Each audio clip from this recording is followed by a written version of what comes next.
pelo vigor ali, de se admirar. Deus abençoe e que as irmãs continuem assim. Glória a Deus, graças a Deus por isso. Amém? Abra sua Bíblia comigo, no livro de Mateus, capítulo 15. A partir do versículo 21. Mateus, capítulo 15, a partir do seu verso 21, que tem o seu título: A Mulher Sirofenícia Cananeia. Mateus capítulo 15, versículo 21.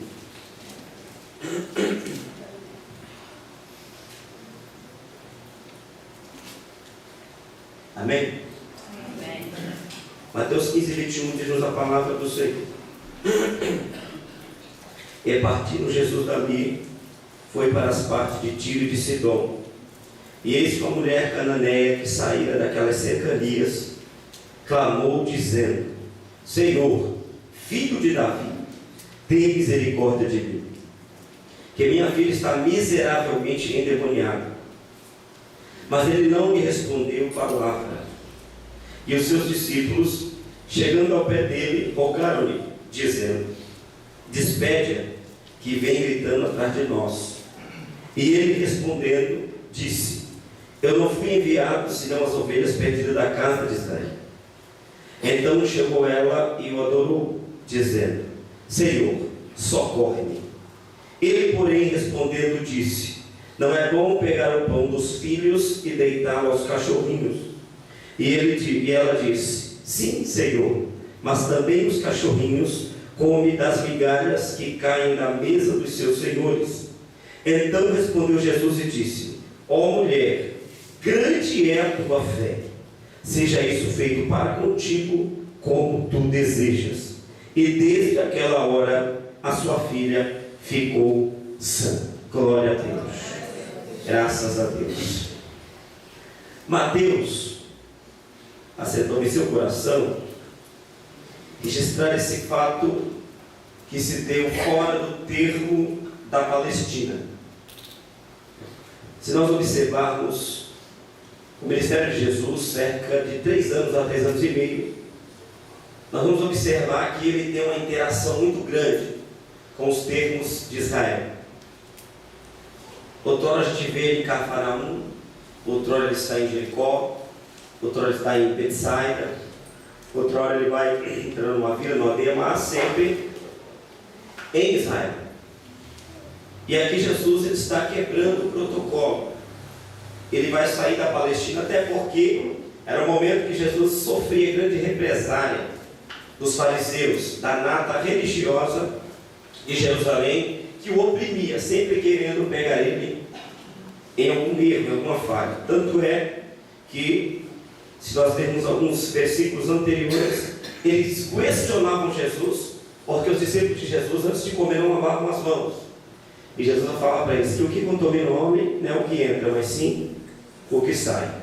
Então era um momento de grande represália no que referia-se ao ministério de Cristo. Então, da forma que eu creio, Jesus ele retira-se de Jerusalém e ele vai agora entrar em 2 ilhas, nas regiões de Tiro e de Sidom. E quando nós lemos todo esse texto, o texto não vai falar o que ele foi, em que casa que ele iria, com quem ele iria interagir, seja em Tiro ou Sidom. O texto não vai dar respaldo para isso. Mas o texto afirma-nos que ele entra no versículo 21. Foi para as partes de Tiro e de Sidom. E quando nós lemos o versículo 22, nós percebemos que tem uma mulher sirofenícia, cananeia, e quando ela percebe que Jesus está entrando, ela vai alçar a sua voz, e como o filho de Timeu, Bartimeu, em alto e bom som, ela vai dizer: Senhor, filho de Davi, tem misericórdia de mim. Para se expor assim, em uma cidade gentílica, em um lugar gentílico, nós podemos imaginar a aflição, o desespero desta mulher. Tanto é que ainda no versículo 22, na sua parte final, ela vai expor o seu problema e vai dizer de forma escancarada o porquê que ela está tomando essa atitude, gritando atrás de Jesus, clamando por Jesus. E ela vai dizer no final do versículo: minha filha está miseravelmente endemoniada. Eu creio que muitos de nós, quando saímos de casa ou em outros lugares que interagimos, a gente deixa algumas dificuldades, a gente deixa alguns problemas. Mas essa mulher aqui, de forma escancarada, ela sai de casa e deixa um problema horrendo lá. E que problema era esse? A sua filha miseravelmente, continuamente, era possessa por demônio. Então imagine você, aquela mulher agora, ela habitava dentro da sua casa, dentro da sua tenda que fosse, com um demônio. Ela não dava mais bom dia para a sua filha, ela dava bom dia para o demônio. O demônio, por sua vez, sentiu de reger a vida desta menina e o lar desta mulher. Então imagine você o problema que ela deixou lá para ir de encontro a Jesus. Ainda bem que ela sai deste problema, mas ela vai de encontro à pessoa certa. O nome dele é Jesus Cristo de Nazaré. Se você deixou alguma dificuldade lá, se você deixou algum problema lá, e só Deus sabe que problema é essa, talvez não tenha robustez no problema dela, mas de verdade problema é problema. E você veio a este lugar hoje, você está no lugar certo. Oh, aleluia. Oh, glória a Deus. Se nós vermos a interação e a aparição de textos que vão dar ênfase a demônios do Velho Testamento, vamos se deparar com 3 situações. Mas se nós estudarmos os evangelhos, pelo menos 70 vezes Jesus vai estar lidando com demônios. 70 vezes demônios vão surgir nas escrituras em que envolvem os evangelhos. Agora, os demônios, por sua vez, gostam de ficar incubados atrás de altares encurtidos em esculturas e render para si a adoração. É uma forma a qual eles gostam. E no Velho Testamento, assim, ninguém mexe com a gente fica aqui, e ainda, na hora de quebra, vamos ganhar adoração. Muitas vezes Israel se debruçou sobre postes, adorava em bosques, altares de Baal e outros mais deuses, e isso soava para Deus como idolatria, traição. E você vê que eles não vão aparecer de forma escancarada no Velho Testamento, mas no ministério de Cristo, a casa vai cair para os demônios, porque a Bíblia diz que o Filho do Homem veio para destruir as obras das trevas. Oh, aleluia.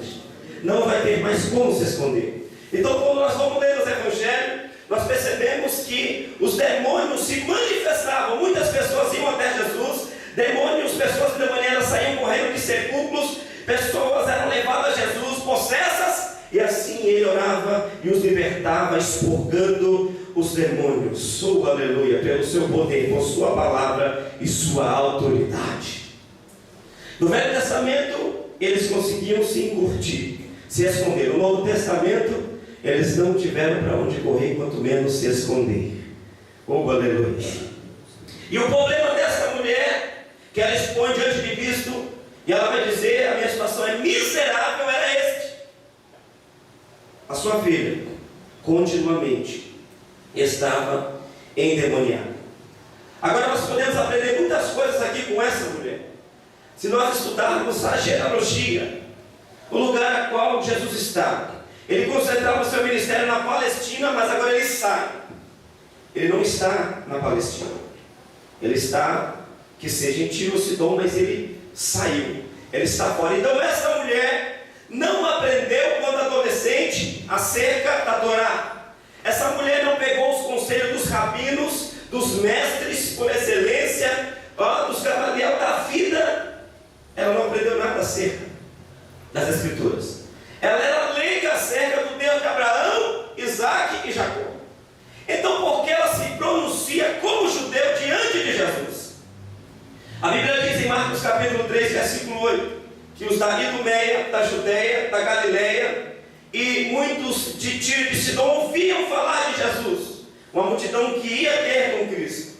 Então, só o fato dela ouvir o que Jesus fazia, aonde ele estava, por onde ele passava, onde ele tocava, quando ele ministrava, isso começa a brotar no seu ser a algo poderoso que Deus deu à noiva, deu à igreja, chamado fé. E nessa noite, é noite de nós voltarmos a exercitarmos a nossa fé. Independente do problema, independente da situação, independente de como é que começar, se você se usufruir disso, chamado fé, não tem barreira, não tem fronteiras, aleluia. Deus vai te dar a vitória para a honra e glória do seu santo nome. Você acredita nisso? Que pela fé você vai vencer, você vai chegar, você vai, aleluia, conquistar, aleluia. Então use a sua fé. Nada e nem ninguém pode ofuscar e abater isso que Deus te deu, chamado fé. Muitas pessoas estão aqui por causa da fé. Muitos joelhos se dobraram porque tinham fé. E hoje vocês estamos aqui no posto de igreja, no posto de noiva, porque alguém com muita fé dizia: Senhor, eu creio que tu pode transformar, eu creio que tu pode trazer, eu creio que tu pode, Senhor, dispensar ministério, que tu pode modificar. Eu creio, Senhor, que pela fé a tua obra, Senhor, acontecerá. E ela aconteceu hoje e vocês estamos aqui. Oh, aleluia! Você pode adorar e bendizer a Deus porque alguém teve fé e você está aqui hoje. Oh, aleluia! Oh, glória a Deus! E sendo ela cirofenícia grega, eu me perguntei por que ela vai se pronunciar da forma qual os judeus exaltavam Jesus. Porque quando eles gritavam onde ele entrava, você vê que aconteceu com o filho de Timeu. Quando eles se pronunciavam dessa forma: Jesus, filho de Davi, tem misericórdia de mim. Eles estavam dando o título de filho de Deus.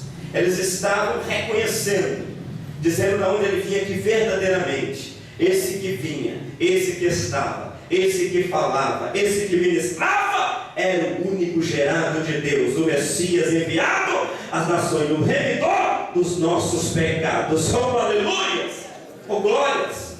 Então, quando eles se pronunciavam assim, eles estavam dizendo: Jesus, filho de Davi, tem misericórdia de mim. Ou seja, ele é o Messias.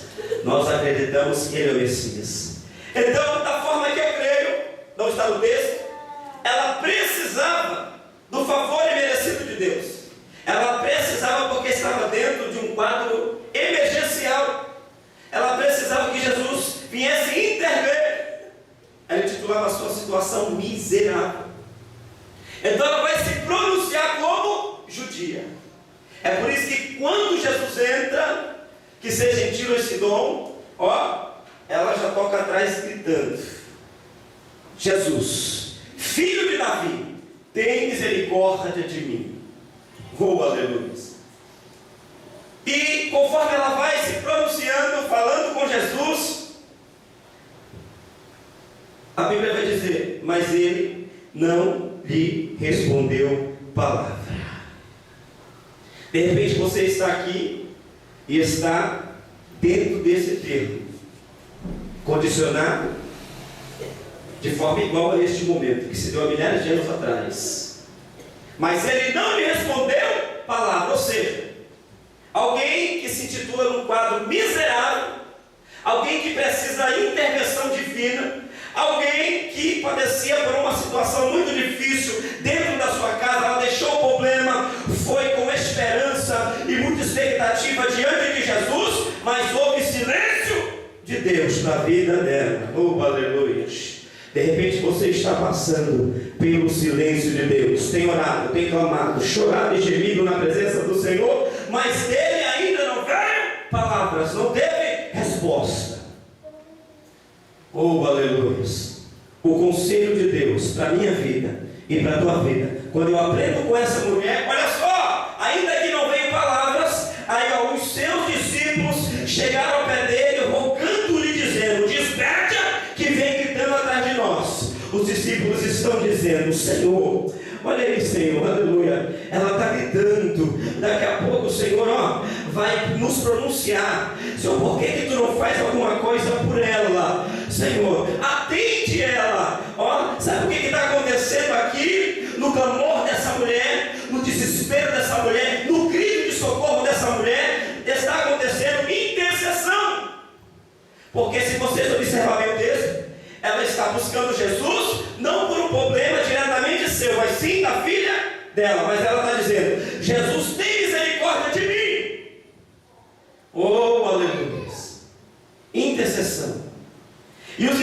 por sua vez, começam a interceder por ela, porque eles já estavam desesperados, porque eles podiam ver o desespero daquela mulher, gritando atrás de Jesus, porque precisava de uma intervenção divina, porque precisava de uma resposta de Deus, porque precisava do milagre de Deus. Quem sabe você está aqui nessa noite e está desse jeito, ainda não ouve palavras, tem pessoas intercedendo, mas parece que o céu não está se movendo. Mas se eu fosse você, como exemplo nessa mulher, mesmo assim, eu não parava de clamar e adorar a Deus, aleluia, ainda que não veio palavras. Ei, continue adorando, levantando a sua voz, sabendo que qualquer hora ele vai parar, aleluia. Não pare, não pare. Olha, ela é grega, não conhecia o Deus de Abraão, Isaac e Jacó, não visitou as sinagogas da época, mas mesmo assim ela está tendo fé no único gerado de Deus, Jesus Cristo de Nazaré. Ela não para, ela vai gritando, ela vai interceder por sua filha, e os discípulos, por sua vez, vai interceder por ela. E a intercessão não é algo que fica muito explícito aqui no altar. A intercessão não é algo que aparece aí na igreja. A intercessão é muito difícil. É sentir a dor de parto do filho que você não gerou. A intercessão é se colocar na linha de tiro, na frente da munição, por causa de alguém. A intercessão é pegar a dor alheia e tomar para si. A intercessão é disponibilizar tempo não para você, mas sim para os outros. A intercessão não é algo que está no banner. A intercessão não é muito almejada por muitos. A intercessão é algo meio que oculto, mas é algo muito importante da parte de Deus. Perceba, está gerando intercessão. Aleluia. Se há ministérios aqui de pé, se a igreja sofre evolução, crescimentos ministeriais, se há prosperidade na igreja, há um pilar de intercessão aqui na igreja. Todos os dias, pela manhã, tem intercessores orando por mim e por você. Você pode glorificar Deus pela vida de quem ora por você, chora por você, apresenta o seu projeto, o seu sonho. Intercessão, aleluia. Intercessão. Tem um grupo aí que intercede, e às vezes Deus está nos dando livramento, está entrando com providência, está tirando as pedras, removendo as montanhas, removendo as águas, por causa da intercessão. Eles não aguentavam mais, e agora vão interceder junto a Jesus e dizer: Jesus, despede ela, Jesus, ou seja, atende ela, Jesus. Mas só que ela vai se pronunciando como judia diante de Deus. Aí você entende e compreende por que a resposta de Jesus é dura e não é fácil. E Jesus vai dizer para ela, o texto fala: e ele respondendo disse: eu não fui enviado senão as ovelhas perdidas da casa de Israel. Você receber não de um amigo, queridos, dá para superar. Você receber um não até mesmo do pai, da mãe, do obreiro, do pastor. Você recebeu um não acerca de outras áreas da sua vida, agora aqui de forma literal e escancarada. Ela está recebendo um não de Jesus. Ou seja, olha, a minha interação agora não é para você, e sim para as ovelhas perdidas da casa de Israel. Você não é israelita, quanto menos você é judia. O meu negócio não é para você agora, ou seja, o não de Jesus. Mas olha só, mesmo com o não de Jesus, aleluia, e Jesus está falando para ela: olha só, eu sei que você não é judia.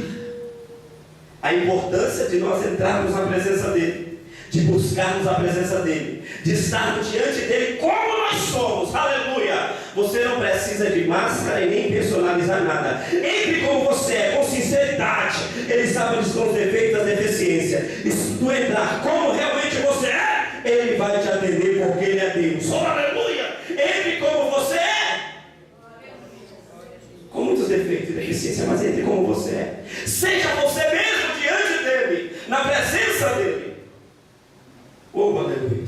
Mas o que eu admiro, e essa mulher vai nos constranger, E eu creio que constrangeu os discípulos, porque em Marcos 4,35, na tempestade, Jesus vai olhar para os discípulos e vai dizer: porque sois tão tímidos, ainda não tendes fé? Olha só, essa mulher não era judia. Só porque ouviu falar dele, acerca dele. Oh, glória! Olha só a fé dessa mulher, mesmo diante do não de Jesus. Ela consegue furar a fila, ela consegue quebrar a regra, ela consegue fazer Jesus parar um pouco para as ovelhas perdidas de Israel e atender um gentil. Oh, aleluias! Clamor e perseverança. Oh, glória a Deus! Porque quando Jesus dá essa resposta para ela, olha só a atitude dela. Está aí no texto, é muito simples. Eu não fui enviado senão para as ovelhas perdidas da casa de Israel. Aí o texto continua. E diz assim: então chegou ela e foi embora. Abaixou a cabeça, saiu murmurando. Desistiu. Largou de mão a sua necessidade. Não, o texto fala que ela adorou. Oh, aleluia. Oh, nós podemos entender isso aqui, irmãos? Diante do não de Deus, a sua postura foi adoração. Você consegue, mesmo na ausência da fala de Jesus, mesmo se ele não entrou com providência ainda, você consegue, ainda que a bênção não chegou, você consegue aprender com essa mulher e ter a postura dela, mesmo no meio dessa prova, com toda essa dificuldade, você consegue se prostrar diante dele e adorar e bendizer e glorificar, aonde tem um crente que sabe, aleluia, que não pode parar e adorar, ele não adora o nome dele, aleluia, oh glórias.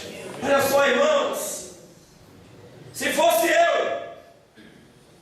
eu vou usar o grego, eu não usar eu mesmo.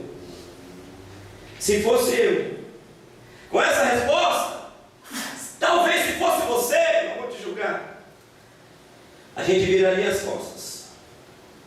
Ó, olhava de lado para Jesus, doido para pegar ele.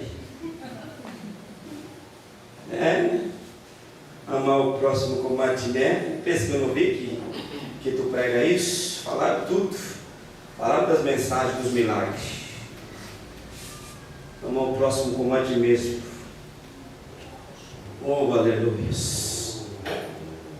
Viraríamos as costas e talvez desistiríamos, colocaríamos um ponto final e nos conformaríamos com o problema que está lá, com a dificuldade que está lá. Oh, aleluia. Mas olha só que lição que os discípulos de Jesus estão aprendendo com essa mulher, que eu aprendi com essa mulher, que nós aprendemos com essa mulher. Diante do não de Deus, ela fala: tá bom, Jesus, ainda que a tua resposta não foi como eu queria, da forma que eu queria, mas uma coisa é certa, oh aleluia,